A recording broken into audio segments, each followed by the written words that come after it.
Puis, il recherchera des signes de malnutrition et d'anémie. Il est très important de rechercher chez tous les enfants malades les signes suggérant la malnutrition et l'anémie.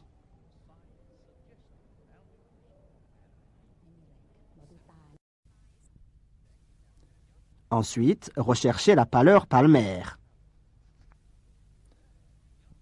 Leur pâleur est une blancheur inhabituelle de la peau et c'est un signe d'anémie. Les enfants dont les pommes sont très pâles souffrent d'anémie grave. Pour repérer une telle pâleur, regardez la peau des pommes de l'enfant.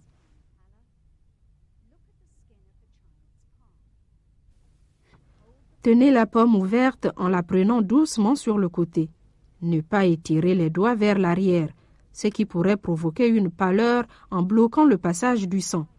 Comparez la couleur de la pomme de l'enfant avec la vôtre ou avec celle d'autres enfants.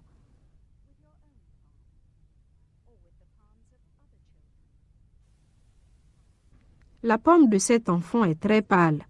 On dirait qu'elle est blanche. Cet enfant souffre d'une anémie sévère.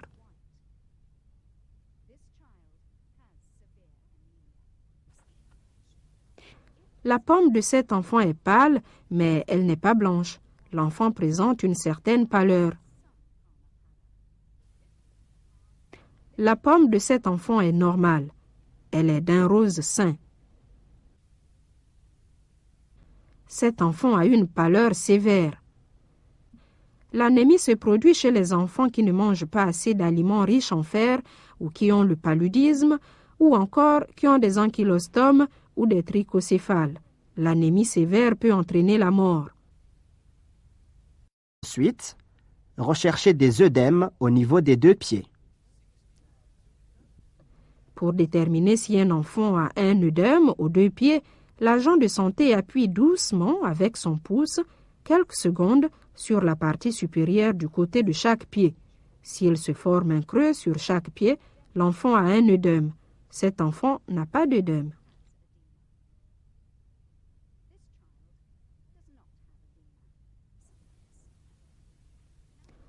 L'œdème est un signe majeur du kwashiorkor, une forme de malnutrition grave.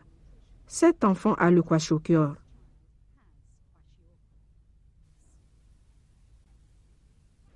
Cet enfant a un œdème. L'œdème ou le gonflement résulte d'une accumulation de fluide dans les tissus de l'enfant.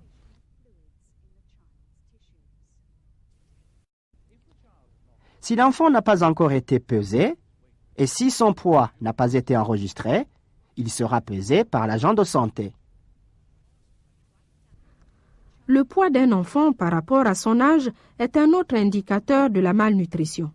Un enfant ayant une insuffisance pondérale importante est malnutri.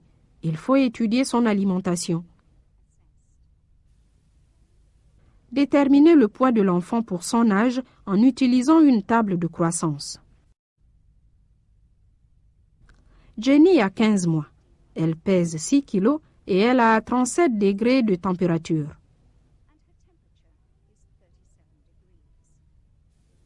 Sa mère l'a amenée au dispensaire parce qu'elle avait la diarrhée. Recherchez les signes généraux de danger. La mère dit que Jenny est capable de boire, qu'elle n'a pas vomi et qu'elle n'a pas eu de convulsions. Regardez maintenant l'enfant pour voir si elle est léthargique ou inconsciente.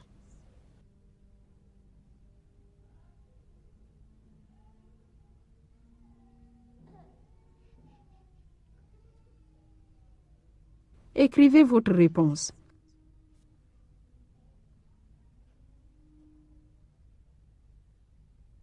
Jenny présente-t-elle des signes généraux de danger?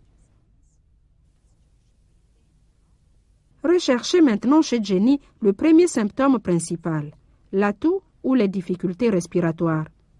Jenny tousse-t-elle ou a-t-elle des difficultés respiratoires? Elle tousse depuis 5 jours. Comptez les respirations de Jenny par minute. Préparez-vous à commencer à compter.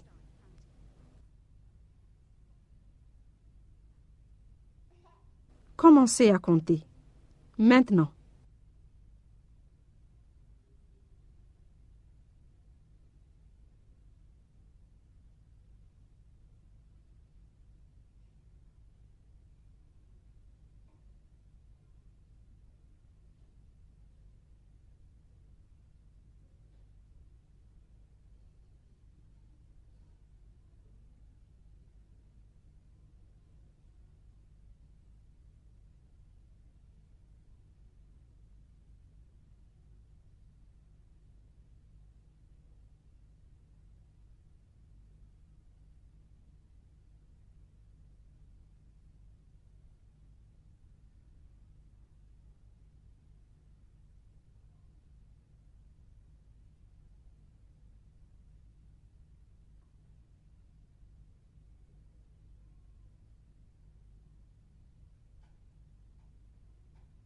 Arrêtez de compter.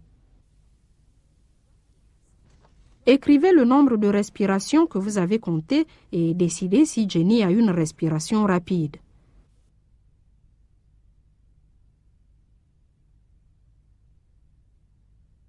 Voyez maintenant si elle a un tirage sous-costal.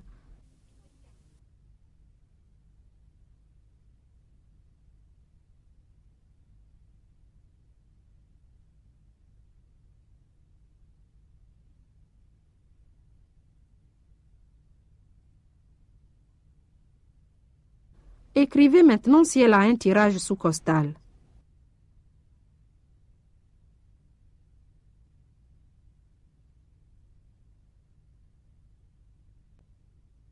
Évaluez Jenny pour un stridor.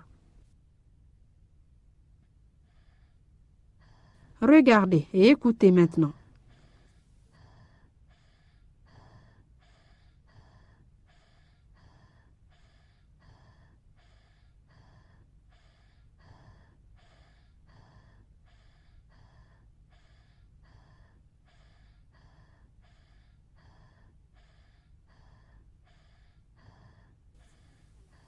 Écrivez votre réponse. Ainsi s'achève cette évaluation pour un enfant qui tousse ou a des difficultés respiratoires. Vous devez maintenant utiliser vos conclusions pour classer la maladie. Regardez le tableau de classification pour la toux et les difficultés respiratoires. Choisissez la classification appropriée pour Jenny et inscrivez-la.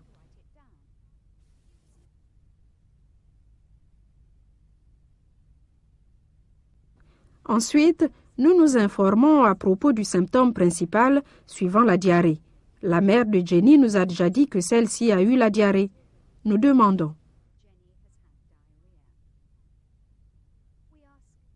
Depuis combien de temps?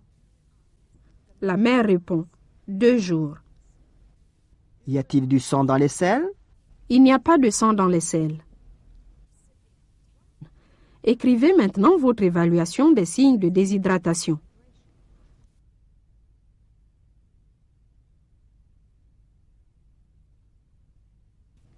Observez l'état général de l'enfant.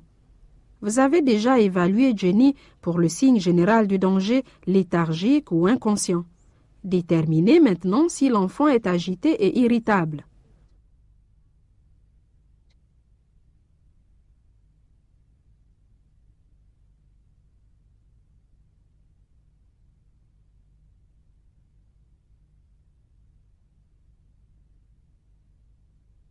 Qu'avez-vous décidé?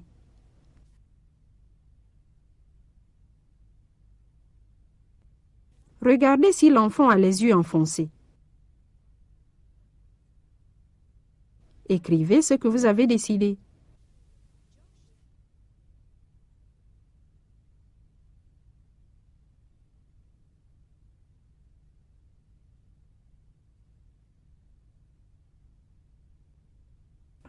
Diriez-vous que Jenny est incapable de boire ou qu'elle boit difficilement? Diriez-vous qu'elle boit avidement et qu'elle est assoiffée? Ou boit-elle normalement?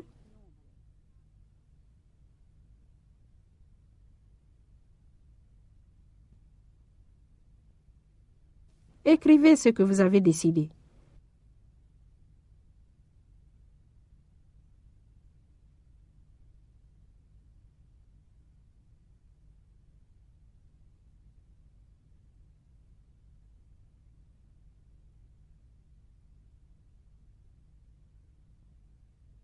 Pincez la peau de l'abdomen.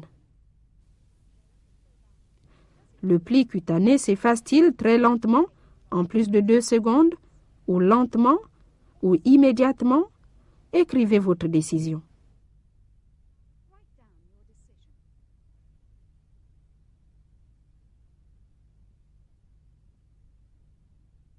Vous devez maintenant utiliser ces renseignements pour classer la diarrhée de Jenny.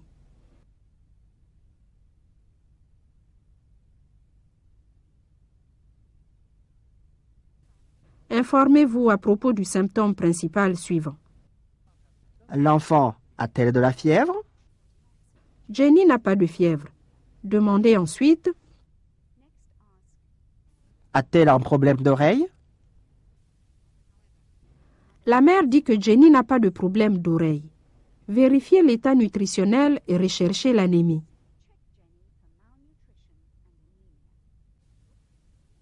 Recherchez un amaigrissement visible et sévère. Pouvez-vous voir des signes d'un amaigrissement visible et sévère? Écrivez ce que vous avez décidé.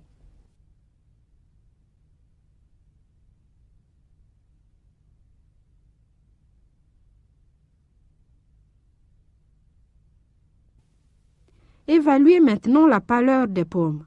La pâleur des pommes chez Jenny est-elle sévère ou légère?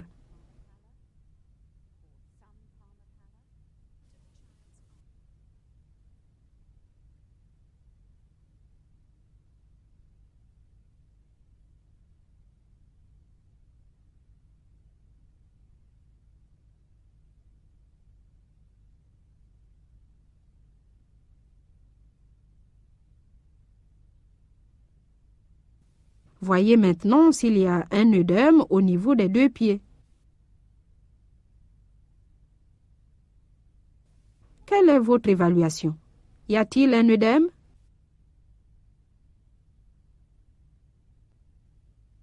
L'agent de santé vérifie le poids de Jenny pour son âge et décide qu'il est très faible par rapport à l'âge.